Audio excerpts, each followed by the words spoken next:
بسم اللہ الرحمن الرحیم۔ عزیز طلباء و طالبات، السلام علیکم۔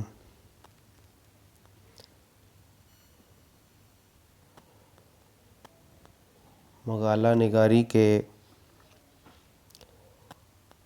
آج کے اس لیکچر کے ساتھ ڈاکٹر عرفان توحید، اسسٹنٹ پروفیسر شعبہ اردو، لاہور لیڈز یونیورسٹی، حاضر خدمت ہے۔ مقالہ نگاری کے آج کے اس لیکچر میں میں آپ کے گوش گزار ادبی موضوع پر خاکہ سازی اور بالخصوص ادبی تاریخ پر خاکہ تیار کرنے کا طریقہ بیان کروں گا۔ تو ادبی تاریخ پر خاکہ سازی کے حوالے سے چند اہم جو معروضات ہیں وہ سب سے پہلے میں پیش کرنا چاہتا ہوں تاکہ آپ کو ان عوامل کے بارے میں پتہ چل سکے جن کے بارے میں آپ کو جاننا بہت ضروری ہے۔ تو سب سے پہلے اگر ہم دیکھیں تو انگریزی میں تاریخ ادب کے الفاظ کی بجائے تاریخ ادب کے لیے ادبی تاریخ کی اصطلاح کا ایک چلن ہے، رواج ہے، اور ادبی تحقیق کے دو شعبے ہیں، یعنی سوانحی اور تاریخی تحقیق، اور دوسرا تدوین متن۔ انگریزی میں تدوین متن یا متنی تنقید کو ببلیوگرافی بھی کہتے ہیں۔ اس طرح انگریزی میں ادبی تحقیق کی دو بنیادی شاخیں ہیں، جن میں پہلی بائیوگرافی اور پھر ببلیوگرافی۔ تو ان میں تحقیق کا سب سے جو مہتمم بالشان کام، یعنی عالی شان کام، پورے ادب کی تاریخ لکھنا ہے۔ تو یہ ایک اہم اور عرفہ موضوع ہے، یعنی ادبی جو تاریخ ہے، لیکن تمام دنیا کے ادب کو متحد کرنا ادبی تاریخ کے دائرے میں نہیں آتا، یہ تقابلی ادب کا موضوع ہے۔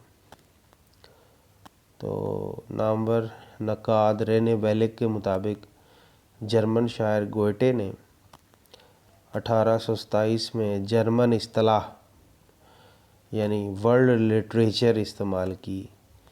اس کا اشارہ ایک ایسے زمانے کی طرف تھا جب دنیا کے تمام ادب مل کر ایک ہو جائیں گے، لیکن خود گوئٹے مانتا تھا کہ یہ بہت بعید الامکان بات ہے، کیونکہ کوئی قوم اپنی انفرادیت چھوڑنے کو تیار نہیں ہوگی۔ تو تمام جو دنیا کے ادب ہیں ان کو یکجا کرنا تو ظاہر ممکن نہیں ہے، لیکن اگر تمام دنیا کے ادب کو یکجا کر کے مطالعہ کیا جائے تو یہ کام بالکل سطحی ہوگا، کیونکہ کون سا بکرات دنیا کے اہم جو ادب ہیں ان کا عارف ہے۔ تھوڑی سی سنی سنائی معلومات کی بنا پر عالمی ادب کا فکری تجزیہ کرنا غیر عالمانہ رویہ ہے۔ ہم عالمی ادب کو چھوڑ کر ایک زبان کے ادب تک محدود رہیں تو یہی ہمارے لیے بہتر ہے۔ اردو کی ادبی تاریخ شعرائے کرام کے تذکروں سے پڑھ کر اگلا ایک قدم ہے۔ تو انگریزی میں 17ویں صدی کے ربع سوم میں شعراء کی جو سوانح ہے الف بائی ترتیب سے وہ بیان کی جاتی تھیں۔ تو اس سلسلے میں ٹامس وارٹن کی ہسٹری آف انگلش پوئٹری انگریزی کی پہلی ادبی تاریخ ہے، جس میں شعراء کا بیان تاریخی ترتیب سے کیا گیا ہے، اور یہ یقینی بات ہے کہ اردو میں ادبی تاریخ انگریزی کے زیر اثر آئی ہے۔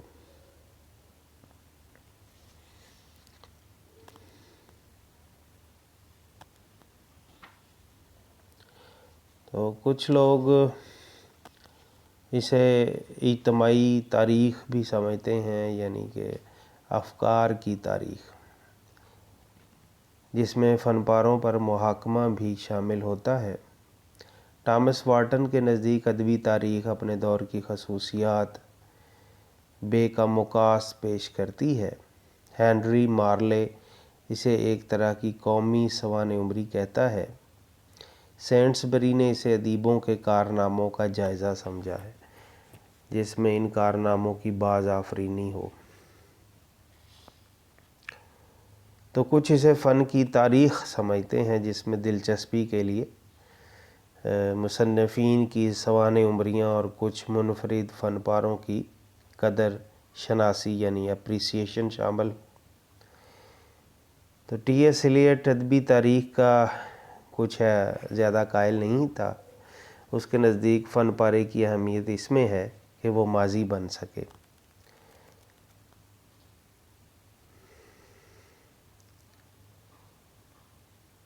جے سیمنڈس ادبی اصناف پر زور دیتا ہے اور یہ اعلان کرنا ضروری سمجھتا ہے کہ ادبی اصناف مرجھا جائے اور بالآخر ختم ہو جاتے ہیں۔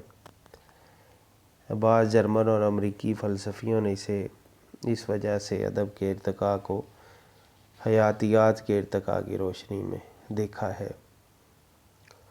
تو ادبی تاریخ کے چند اہم عوامل جن کو ملحوظ خاطر رکھنا چاہیے، ان میں تحقیق سے خام مواد لے کر تاریخی پس منظر میں دیکھا جانا چاہیے۔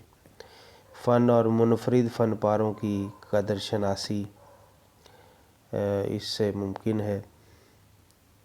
منفرد فن پاروں کے جائزے کے باوجود اصناف کے ارتقاء کا شعور ایک بہت ضروری چیز ہے۔ افکار کی جو تاریخ ہے وہ اس سے مرتب کی جا سکتی ہے۔ تغیر پذیر ادب کو بدلتے ہوئے مگر مسلسل تہذیبی ارتقاء کی روشنی میں بآسانی سے پرکھا جا سکتا ہے۔ تو ان سب باتوں کو سلجھا کر اگر ہم دیکھیں تو عملی طور پر اس سلسلے میں پنجاب یونیورسٹی لاہور نے جو ایک ضخیم تاریخ ادبیات مسلمانان پاکستان و ہند شائع کی، اس کی جلد نمبر 6 تا 10 اردو ادب سے متعلق ہیں، اور یہ ایک مخصوص قسم کی تاریخ ہے جس میں ادب کو ملت اسلام کے آئینے میں دیکھا گیا ہے۔ اس تاریخ ادب کا مقصد یہ ہے کہ ادب کو معاشرے کے ایک تقاضے کے طور پر پیش کیا جائے، تاکہ مسلمانان بر صغیر کی پوری زندگی اور تہذیب کا مکمل عکس پیش کیا جا سکے۔ اس کے لیے انہوں نے تحریری ادب کے ساتھ لوک ادب کو بھی شامل کیا ہے۔ اس کے علاوہ دوسرے درجے کے یعنی چھوٹے مصنفین پر بطور خاص توجہ کی ہے، کیونکہ ان کے ہاں عام زندگی کی عکاسی عظیم شعراء یا مصنفین کی نسبت بہتر طریقے سے ہوتی ہے۔ اس طرح اس تاریخ ادب کو مسلمانوں کی تہذیبی تاریخ کے جز کے طور پر پیش کیا گیا ہے۔ ڈاکٹر جمیل جالبی نے اپنی تاریخ ادبیات اردو جلد دوم حصہ اول کے پیش لفظ میں واضح کیا ہے کہ انہوں نے اپنی تاریخ ادب میں کن اصولوں کو ملحوظ رکھا ہے۔ تو ان میں اگر دیکھا جائے تو ادب زندگی کا آئینہ ہے، تو ادب کی تاریخ کو بھی ایسا آئینہ ہونا چاہیے جس میں ساری زندگی کی روح کا عکس واضح انداز میں دیکھا جا سکے۔ تو بنیادی طور پر انہوں نے ادب کو ادب کی حیثیت سے دیکھا ہے، لیکن کلچر، فکر اور تاریخ کے تخلیقی امتزاج سے انہوں نے تاریخ ادب کو ایک وحدت اکائی بنانے کی کوشش کی ہے۔ تو یہاں ادبی تاریخ کی سطح پر تحقیق، تنقید اور کلچر مل کر یکجا ہمیں دکھائی دیتے ہیں۔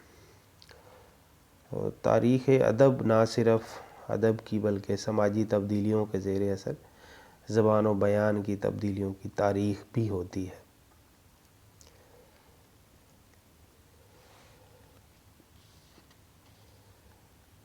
اس طرح دیکھا جائے تو ادبی تاریخ کے ابتدائی دور میں جہاں مختلف ادوار کی لسانی خصوصیات شمار کروانے کو کافی سمجھا جاتا ہے، تو بعد میں تحقیقی پہلو کے علاوہ تخلیقات کا تاریخی اور تہذیبی پس منظر بھی تفصیلاً اس کا مطالعہ کیا جاتا ہے۔ اصناف ادب کے ارتقاء کے ساتھ ساتھ افکار کی تاریخ بھی مرتب کی جاتی ہے، اور سب سے زیادہ ادب اور کلچر کے باہمی رد عمل پر زور دیا جاتا ہے۔ تو اردو کی ادبی تاریخوں میں وہ وسعت شاید اس طرح نہیں جو کہ انگریزی کی مختلف تاریخوں میں ہمیں دکھائی دیتی ہے۔ آب حیات سے رام بابو سکسینہ کی تاریخ تک ارتقاء کی ایک بڑی بہت سی مثالیں ہمارے سامنے آتی ہیں، اور رام بابو سکسینہ سے جمیل جالوی تک، اور انہوں نے ادوار کی بجائے روایات کا دامن پکڑ کر تاریخ کو بیان کیا۔ تو یہ غنیمت ہے کہ اردو کی ادبی تاریخیں تاریخ کی حدود سے نکل کر محض تنقید زدہ یا سماجی تاریخ گزیدہ ہو کر نہیں رہ جاتی۔ ادبی تاریخ ایک طرف تاریخ ہے، دوسری طرف ادب ہے۔ یہ سوانح نگاری اور تنقید کے امتزاج سے بنتی ہے، یعنی کہ ان کے ملاپ سے ان کا جنم ہوتا ہے، لیکن اسے تحریک ملی سیاسی تاریخ سے۔ تو اس کی مماثلت جو ہے اس میں بہت سارے سوانحات کو ترتیب دیا گیا۔ تو بعد میں ادبی اصناف کی شعریات کا بھی اس میں اضافہ کیا گیا۔ ادبی تاریخ اور سیاسی تاریخ میں ایک بڑا فرق ہے۔ سیاسی تاریخ کے واقعات ماضی کے پردہ میں تحریر کیے جاتے ہیں، جبکہ ادبی تاریخ کی ماضی کی تخلیقات ہمارے سامنے موجود ہوتی ہیں، جن کی وجہ سے ٹی ایس ایلیٹ نے ادب میں ماضی و حال کی تقسیم سے انکار کیا تھا۔ تو ادبی تاریخ رقم کرنے سے پہلے، یعنی تحریر کرنے سے پہلے، اس کی نظریاتی جو بنیادیں ہیں وہ متعین کر لینی چاہیے، اور ان میں کیا ادب تاریخ کی طرح تبدیلیوں کا سلسلہ ہے، کیا ان تبدیلیوں میں تسلسل کا ایک رشتہ تلاش کیا جا سکتا ہے۔ کچھ لوگ ادب کو حیاتیات کے ارتقاء کے طور پر دیکھتے ہیں، جو ولادت سے شروع ہو کر موت پر ختم ہو جاتا ہے۔ تو ان کے نزدیک بعض ادبی اصناف اور کچھ رجحانات اور روایات پیدا ہوئیں، نشو و نما پا کر پھر دم توڑ گئیں، لیکن وہ یہ پہلو نظر انداز کر جاتے ہیں کہ وہ مرنے کے باوجود ہماری آنکھوں سے ہمیشہ کے لیے اوجھل نہیں ہوتی۔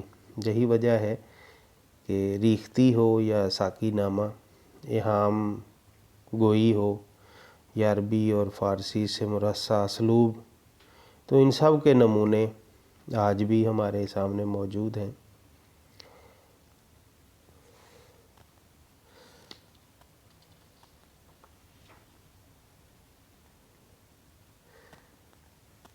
تو ادبی تاریخ کو نہ محض سوانحات کا مجموعہ ہونا چاہیے اور نہ تنقیدی مضامین کا، اور نہ اسے سماجی تاریخ ہی، یعنی صرف سماجی تاریخ ہی بن کر نہیں رہ جانا چاہیے، بلکہ اسے ادب کا مسلسل ارتقاء جو ہے وہ پیش کرنا چاہیے، جس میں غیر ادبی عوامل کی حیثیت ثانوی رہنی چاہیے۔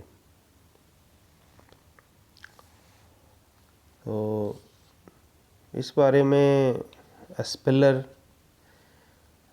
کا کہنا ہے کہ ادبی تاریخ نہ زبان کی تاریخ ہے، نہ تجزیہ متن یعنی تدوین متن ہے، نہ ادبی تنقید، حالانکہ ادبی مورخ یعنی تاریخ ادب کا لکھنے والا ان سب سے استفادہ کرتا ہے۔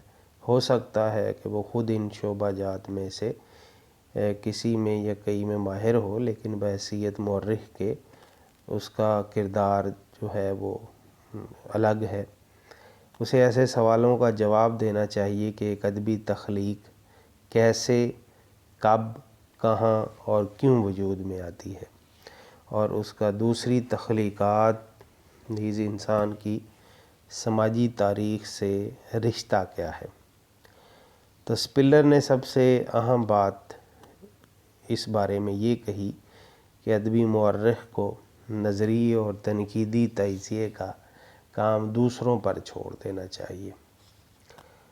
تو اسپلر کا کہنا ہے کہ ادبی تاریخ کا موضوع ادب ہے، اس لیے یہ ادبی انداز میں لکھی جانی چاہیے، اور چونکہ یہ ادب کی ایک صنف ہے اس لیے یہ آرٹ ہے، تاریخ کی طرح سائنس نہیں۔ ادبی تخلیق کا اپنے خالق کی ذات کے علاوہ اس کی ثقافت اور دوسری ثقافتوں سے بھی ایک تعلق جڑا رہتا ہے، قارئین سے بھی ایک تعلق ہوتا ہے، تو ان کے علاوہ ایک تخلیق کا دوسری تخلیقات سے بھی رشتہ ہوتا ہے۔ ادبی تاریخ میں ان رشتوں کو کیوں کر اور کس حد تک واضح کیا جائے، اس کے جواب کے طور پر ادبی تاریخ کے بارے میں 4 نظریات ہمارے سامنے آتے ہیں۔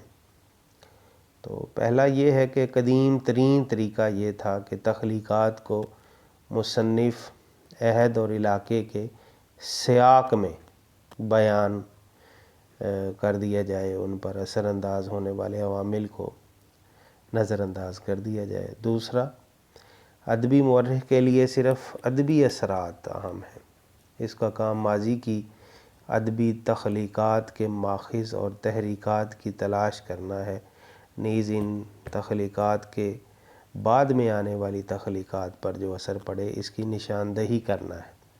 گویا ادبی تخلیقات صرف ادبی عوامل سے ہی متاثر ہوتی ہیں اور دوسرے عوامل غیر متعلق ہیں۔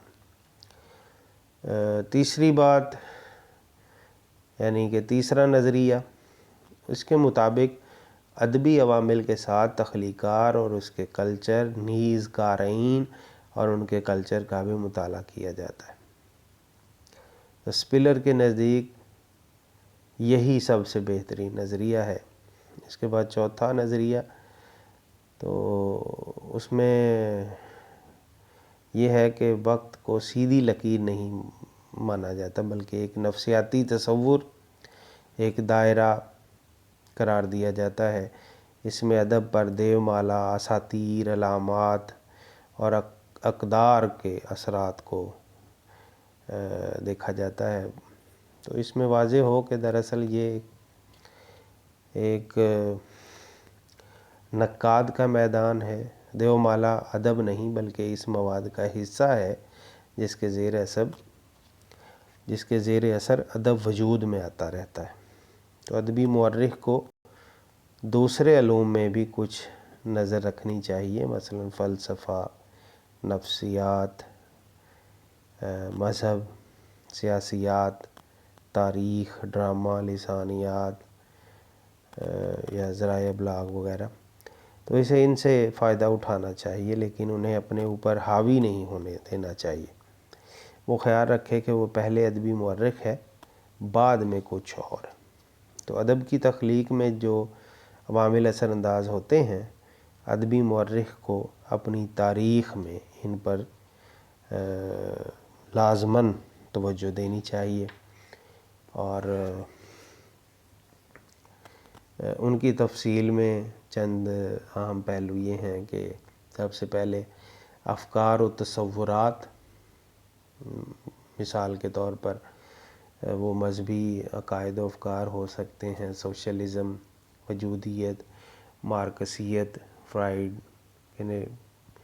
کی جو نفسیات ہے، اور اس کے بعد کلچر ہے، اس کے بعد سیاسی اور سماجی ادارے ہیں، اس کے بعد روایت اور اساطیر ہیں، اور پھر سوانح عمری۔ تو سوانح عمریاں یہ ادبی تاریخ کا اہم ترین ماخذ ہیں۔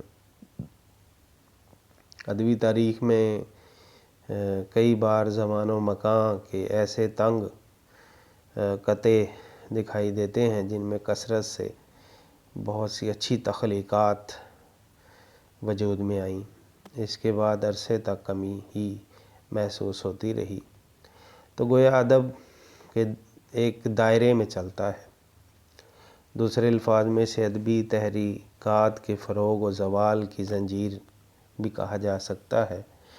اردو میں بھی ایسے جمکٹے 17ویں صدی عیسوی کے عادل شاہی اور قطب شاہی درباروں، میر اور سودا کے ادوار، fort William college, Bahadur Shah Zafar کے دربار، 19ویں صدی کے آخر میں علی گڑھ تحریک وغیرہ کی صورت میں ملتے ہیں۔ تو ادبی مورخ کو ان جو دائرے ہیں، یہ جو سائیکلز ہیں یعنی جمگٹھے ہیں، ان کی تشکیل کرنے والے عوامل پر بھی خصوصی طور پر توجہ کرنی ہوگی۔ تو اسپیلر کے مطابق ادبی مورخ کا کام تاریخی تنقید کرنا ہے، جو ادبی تنقید سے مختلف ہے۔ وہ ان عوامل کی نشاندہی کرتا ہے جن کے زیر اثر تخلیقات وجود میں آتی ہیں۔ وہ کوئی نظریہ قائم کر کے اسے جانچتا ہے اور اس پر عمل میں وہ کسی حد تک نقاد بن جاتا ہے۔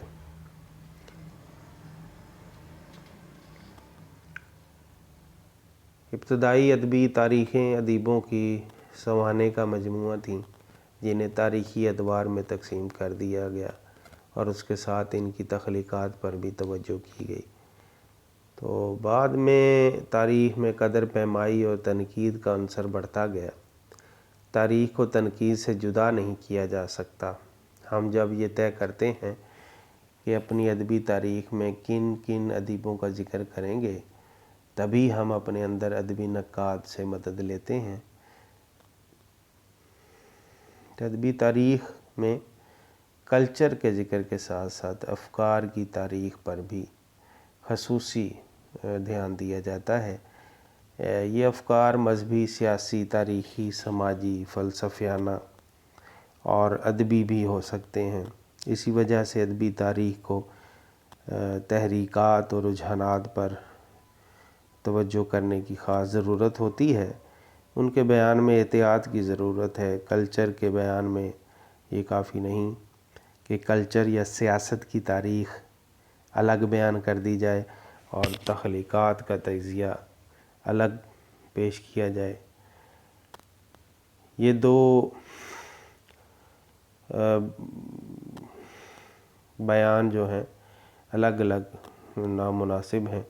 کلچر کے صرف انہی واقعات کا ذکر کرنا چاہیے جن سے ادبی تخلیق متاثر ہوئی ہے، یعنی کلچر اور ادب کے بیان میں دوئی نہیں ہونی چاہیے، بلکہ ایک وحدت عمل دکھائی دینی چاہیے۔ تو دوسری احتیاط تحریکات کے بیان میں درکار ہے، تو انہی تحریکات اور رجحانات کا بیان کرنا چاہیے جو قابل قدر اور قابل ذکر ہیں، یعنی جن میں چند مشترک خصوصیات ہیں، جن سے کئی ایسے ادیب وابستہ رہے ہیں جن میں کئی مشترک رجحانات تھے۔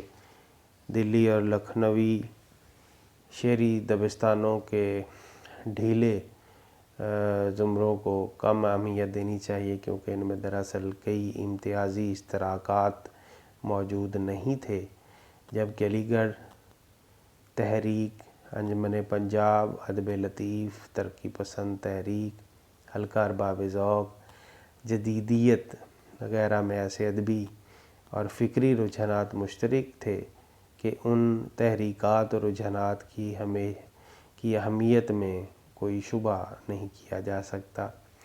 محض کسی بھی ادبی مرکز کے گرد ایک دبستان کی لکیر کھینچ دینے کی خواہش جو ہے وہ بے معنی سی دکھائی دیتی ہے۔ تو اصل میں یہاں بحث جو ہے وہ تنقیدی رویے کی ہے۔ کیا ہمیں ماضی کے ادب کو اس کے دور کے پیمانوں سے پرکھنا چاہیے یا اپنے دور کے پیمانوں سے؟ تو اس میں پہلا جو نقطہ ہے، یعنی تاریخیت جو ہے، اسے تاریخیت کہا جاتا ہے، اور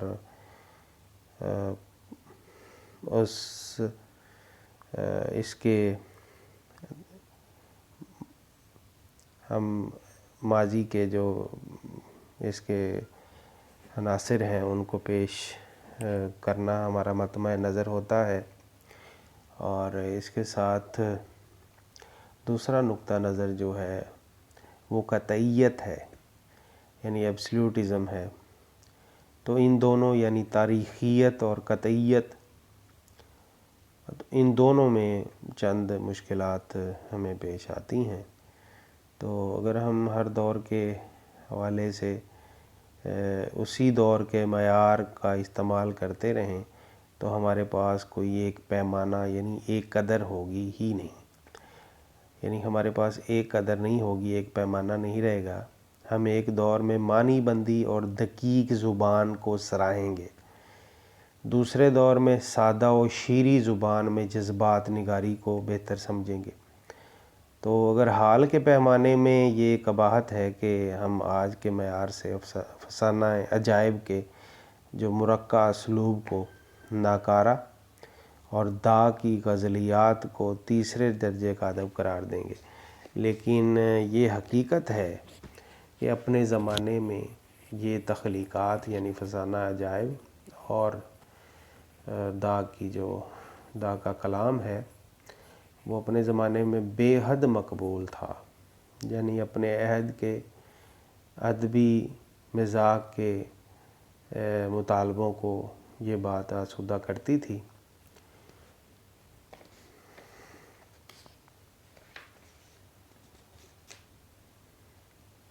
تو 19ویں صدی میں سمجھا یہ جاتا ہے کہ سیاسی تاریخ کم از کم نظریاتی حد تک بالکل معروضی انداز میں لکھی جا سکتی ہے۔ تو کسی تخلیق کے تاریخی سیاق میں تجزیے کے بعد اگر غور کیا جائے کہ وہ آج بھی کیوں پڑھی جاتی ہے، تو اپنے زمانے کے بہت سے مقبول کارناموں کے بعد اسے فراموش کیوں کر دیا جاتا ہے۔ تو بہت سی ایسی تخلیقات جن پر اپنے زمانے میں کم توجہ دی گئی، بعد میں انہیں شہرت حاصل ہوئی۔ تو ان کی چند مثالیں آپ کے سامنے پیش کرنا چاہتا ہوں۔ ان میں اگر دیکھیں تو اردو میں خاص طور پر شاہ نصیر، ناسخ اور داغ اپنے زمانے میں بہت مقبول تھے، لیکن آج انہیں شاید وہ قبول عام حاصل نہیں ہے۔ تو اپنے دور میں نذیر اکبر آبادی اور غالب کی بہت زیادہ قدر نہیں کی جاتی تھی، تو اب انہیں بقائے دوام مل گیا ہے، یعنی بہت زیادہ شہرت کے حامل ہو گئے ہیں۔ تو اس کے معنی یہ ہیں کہ ہر نسل کو ماضی کی قدر بندی اپنے انداز سے کرنی ہوگی۔ اس لیے ضروری ہے کہ ہر نسل میں پورے اردو ادب کی ایک نئی تاریخ لکھی جائے۔ تو اس دور میں ادبی تاریخ سے یہ سب مطالبے کیے جا رہے ہیں جو دراصل ادبی تنقید کی ذمہ داری ہے۔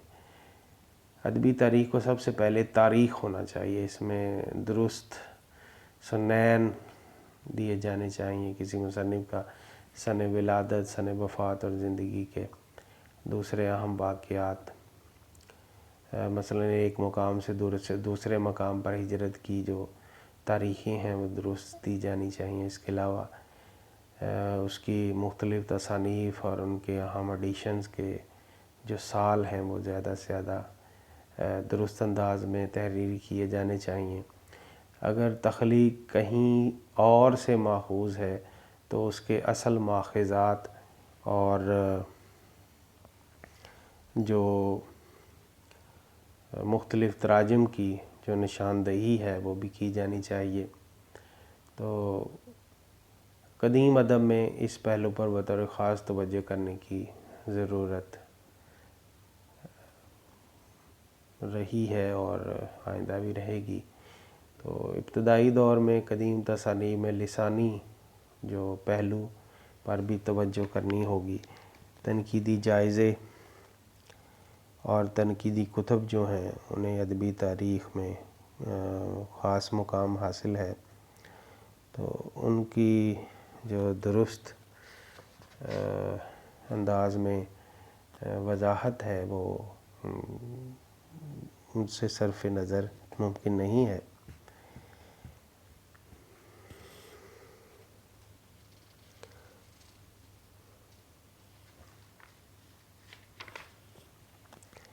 تو اردو ادب کے قدیم دور کی جو کتب ہیں، خواہ وہ کسی موضوع پر ہیں، ان میں سے بیشتر مذہب و معرفت پر ہیں۔ ظاہر ہے آج بھی ان موضوعات پر کوئی کتاب لکھی جائے تو اسے ادب میں شامل نہیں کیا جائے گا، اور اس طرح مستند ادیبوں کی بعض غیر ادبی موضوعات پر تحریریں، ان کا انداز تحریر کسی نہ کسی حد تک اپنے خالق کی انشاء کا عنادار ہوگا۔ مثلا اگر مذہب پر ہم بات کریں تو جو تخلیقات ہیں ان میں سب سے پہلے سر سید کی تبیین الکلام، نذیر احمد کی الحقوق والفرائض، اور کلام پر شبلی کی الکلام اور علم الکلام جو تصانیف ہیں وہ خاصے کی چیز ہیں۔ اسی طرح فلسفہ پر عبد الماجد دریابادی کی فلسفہ اجتماع اور فلسفہ جذبات۔ تاریخ پر دیکھیں تو شیر علی افسوس کی آرائش محفل، محمد حسین آزاد کی دربار اکبری، قصص ہند، اور اسی طرح سماجیات پر عابد حسین کی قومی تہذیب کا مسئلہ۔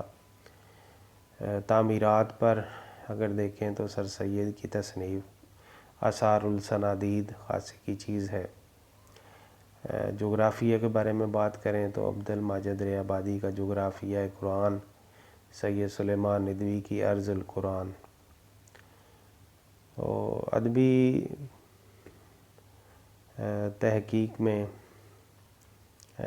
خاص طور پر جن موضوعات کا احاطہ کیا جانا چاہیے ان میں اردو قواعد، اردو کے اہم تصنیفی اداروں کا تذکرہ، اردو لغات، اردو کے اہم ناشرین، اردو لوک گیت، اردو کے ادبی رسالے، اردو کی لوک کہانیاں، اردو کے اخبارات، اردو کے لوک ناٹک یعنی ڈرامے، اردو کے مشہور چھاپا خانے، اردو میں مذہبی ادب، اردو کی مشہور قدیم و جدید درس گاہوں کا تذکرہ، اردو میں سائنسی ادب، اردو میں سیاسیاتی ادب، اردو کی نثری اصناف، اردو میں فلسفیانہ و اخلاقی ادب کا جو ذکر ہے وہ بالخصوص ہونا چاہیے۔ تو اس طرح ادبی موضوع پر خاکہ سازی کے عوامل میں آج کے لیکچر میں آپ کو بتایا گیا ہے کہ ادبی تاریخ پر خاکہ تیار کرنے میں کن عوامل کو ہم ملحوظ خاطر ہمیں رکھنا چاہیے اور کن پہلوؤں پر ہمیں زیادہ غور کرنا چاہیے اور کس طرح ہم بہتر انداز میں مقالہ نگاری کے اس پرچہ میں ادبی موضوع پر خاکہ سازی کا جو سوال ہے اس کو کس طرح بہتر انداز میں ہم تحریر کر سکتے ہیں۔ تو آج کا لیکچر اسی بات کے ساتھ اختتام پذیر ہوتا ہے۔ اگلے لیکچر میں انشاءاللہ نئے موضوع کے ساتھ ہم بات کریں گے۔ تو آپ نئی ویڈیوز کے حوالے سے میرا جو یوٹیوب چینل ہے اس کو سبسکرائب کریں تاکہ تمام جو لیکچرز ہیں وہ بر وقت آپ تک پہنچ سکیں۔ اس کے ساتھ ہی ناچیز کو اجازت دیں۔ والسلام، خدا حافظ۔